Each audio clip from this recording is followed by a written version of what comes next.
다이어트를 하다가 아마 대부분 사람들이 정체기를 겪을 거예요. 좀 더 나아가면 요요도 겪겠죠. 그렇게 될 수밖에 없는 이유가 하나가 있는데, 그게 뭐냐면 여러분의 뇌가 라고 정해놨기 때문이에요.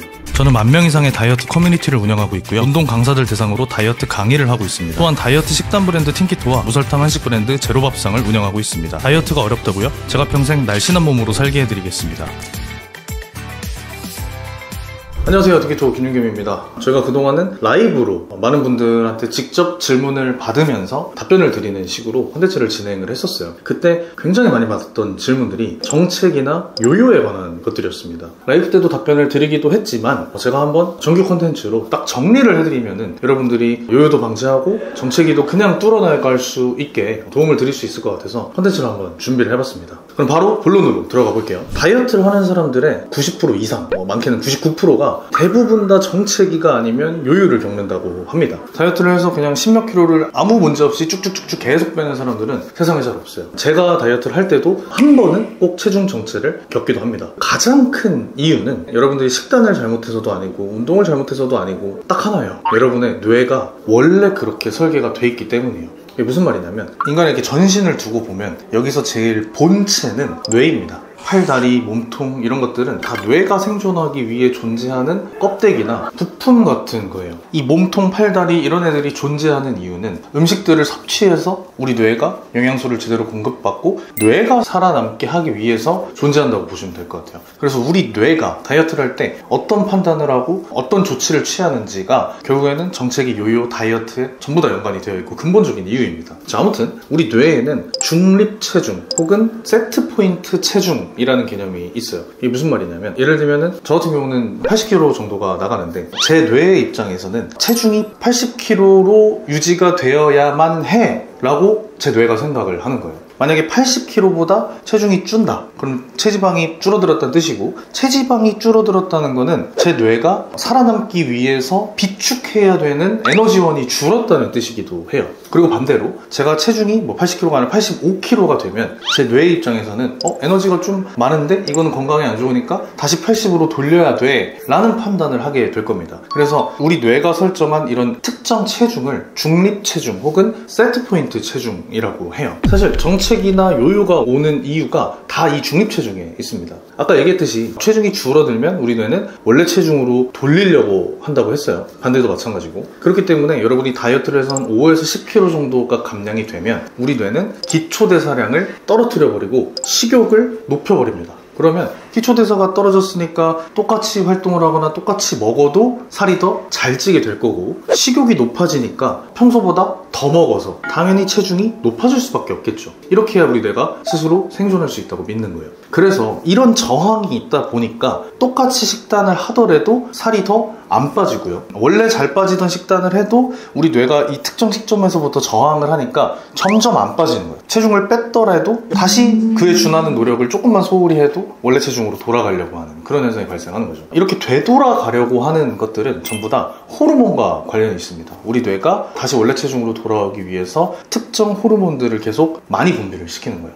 그래서 그 주인공이 바로 렙틴이라는 호르몬입니다. 제가 옛날에 컨텐츠에서도 몇 번 다루긴 했었는데, 렙틴 호르몬은 기초대사량과 식욕을 통제하는 호르몬이에요. 아까 얘기했듯이 살 빠지면 기초대사량을 낮춰서 살찌게 하고, 살 빠지면 식욕을 높여서 더 먹게 하는 그런 호르몬인 거죠. 그래서 이 세트포인트나 중립체중 때문에 정체기나 요요가 왔을 때 여러분이 해야 되는 일은 이 렙틴을 속이는 겁니다. 무슨 말이냐면, 체중이 감량돼서 기초대사량을 줄였다고 했잖아요. 우리 뇌가 기초대사량을 줄인다는 거는 핸드폰으로 치면 게임도 많이 하고 영상도 많이 보니까 배터리 절전 모드로 바꿨다는 뜻입니다. 저전력 모드가 된 거죠. 이 문제를 해결하려면 핸드폰이라고 치면 충전기를 꽂으면 되겠죠. 충전기를 꽂으면 절전 모드가 해제되고 정상 전력으로 작동이 될 겁니다. 우리 몸도 똑같아요. 이렇게 렙틴 때문에 저전력 모드가 됐다, 그러면 일시적으로 음식을 더 먹어야 됩니다. 충전을 해주는 거죠. 더 먹으면 우리 뇌가 저전력 모드를 할 필요가 없네, 에너지가 많이 들어오네, 나 지금 풍요롭고 생존 확률이 높아졌네 라고 판단을 하면 기초대사량이 다시 높아지게 되는 거예요. 그러면 마찬가지로 렙틴이 줄어드니까 식욕도 다시 정상으로 돌아오게 되겠죠. 정체기가 왔을 때 음식을 조금 더 먹어주는 방식을 두고 리피드라고 합니다. 다시 먹이다 라는 뜻이겠죠. 근데 이때 이 리피드를 할 때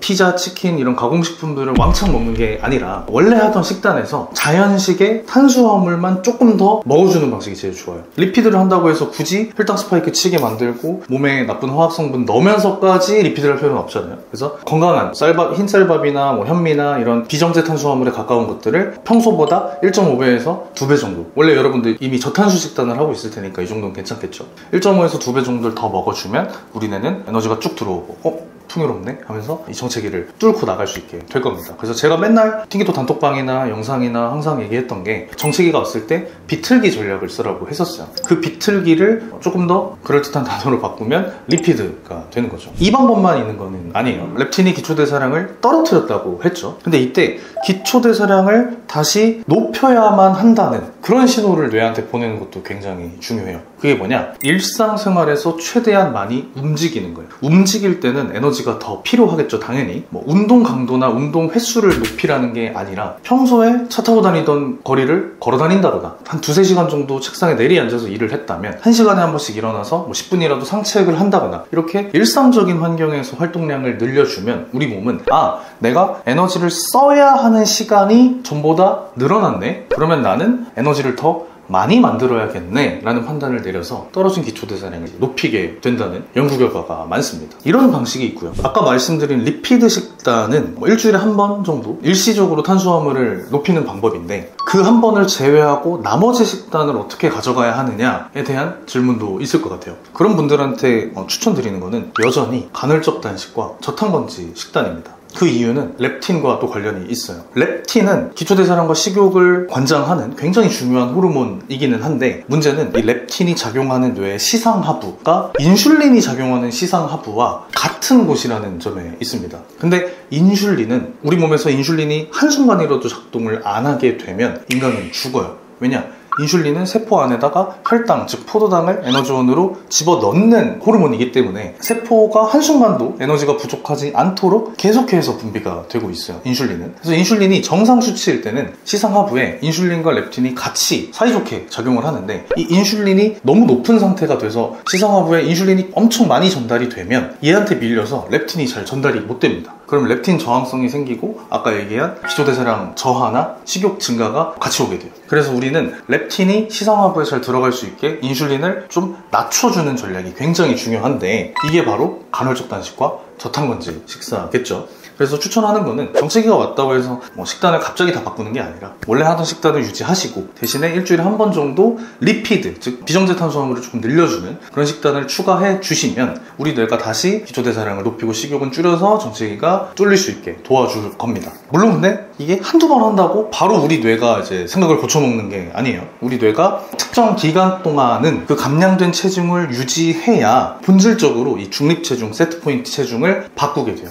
그래서 이론적으로는 체중 감량이 끝나고 나서 그 감량된 체중을 3에서 6개월 정도 유지를 하면 다시 우리 뇌가 생각을 바꿔먹는다고 합니다.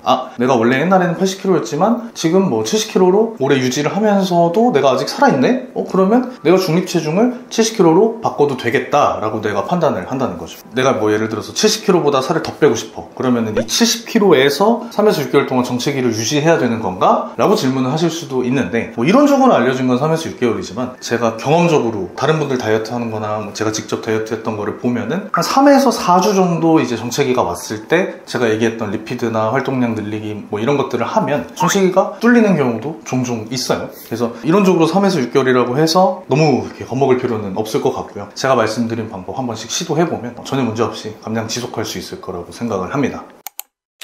자, 여기까지 제가 정체기가 왔을 때 혹은 요요를 방지하기 위해서 해야 되는 방법들에 대해서 설명해드렸는데, 핵심은 여러분 뇌를 속이는 겁니다. 너 지금 안전해 라고 안심시켜주는 게 핵심이에요. 거기에 가장 중요한 게 이제 인슐린을 떨어뜨리고 렙틴이 잘 작동하도록 만드는 거라고 했는데, 인슐린을 떨어뜨리려면 제일 좋은 게 혈당 스파이크를 막아야 됩니다. 혈당 스파이크가 높아지면 그만큼 이 많은 잉여 혈당을 처리하기 위해서 인슐린이 많이 나와야 되기 때문이에요. 당연히 렙틴 정상화에 어려움이 생기겠죠. 그래서 추천하는 게 이제 혈당 스파이크를 방어하기 위해서 식사 전에 채소를 먼저 먹는 거라고 여러 번 소개를 해드렸었죠. 실질적으로 이 채소 먼저 먹어서 혈당 스파이크를 방지하려면 채소를 한 10분 정도 전쯤에 먹어야 돼요. 말 그대로 이제 식당에 가서 시금치나 콩나물 이런 밑반찬을 먹고 나서 10분 뒤에 밥을 먹어야 되는 아주 불편한 상황이 예상이 되는데, 제가 이런 거를 해결하기 위해서 만든 게 방탄젤리예요. 방탄젤리는 여러분들이 간식으로 챙겨 먹기에도 훨씬 맛있는 젤리 형태로 돼 있고 그 안에 식이섬유 성분들이 들어있어서 있어서 채소를 먼저 먹는 거랑 동일하게 혹은 그보다 더 많은 효과를 가져올 수 있습니다. 그리고 젤리기 때문에 식당까지 이동하기 전에 그냥 한번 쏙 먹고 나서 식당에서는 그냥 정상적으로 식사를 즐기면 평소보다 훨씬 혈당이 덜 오르게 될 거고, 그럼 인슐린이 덜 높아질 거고 렙틴이 중성화되는데 도움이 되겠죠. 저희가 이 방탄 젤리를 영상이 업로드되는 월요일부터 그 주 일요일까지 최대 40%로 할인 이벤트를 진행하려고 해요. 방탄 젤리 평소에 좀 먹고 싶었는데 가격적으로 부담이 됐던 분들은 이번 기회에 한번 쟁여놓는 것도 저는 좋은 방법이라고 생각을 합니다. 실제로 저희 회사 팀원들은 항상 밥 먹기 전에 방탄 젤리를 먹고 있는데 혈당 스파이크 방지하는 효과를 굉장히 많이 느끼고 있어요. 그래서 여러분들한테도 꼭 추천하는 방법이고요. 이미 저탄수 식단을 하는 사람도 도움이 되겠지만 직장에 다니거나 아니면 약속 때문에 일반식을 어쩔 수 없이 먹어야 되는 분한테는 거의 필수 제품이라고 생각을 합니다. 아무튼 한 일주일 동안 파격적으로 할인을 하니까 관심 있으신 분들은 구매해 보시길 바라고요. 저는 다음 시간에 더 알찬 영상으로 다시 찾아뵙겠습니다. 감사합니다.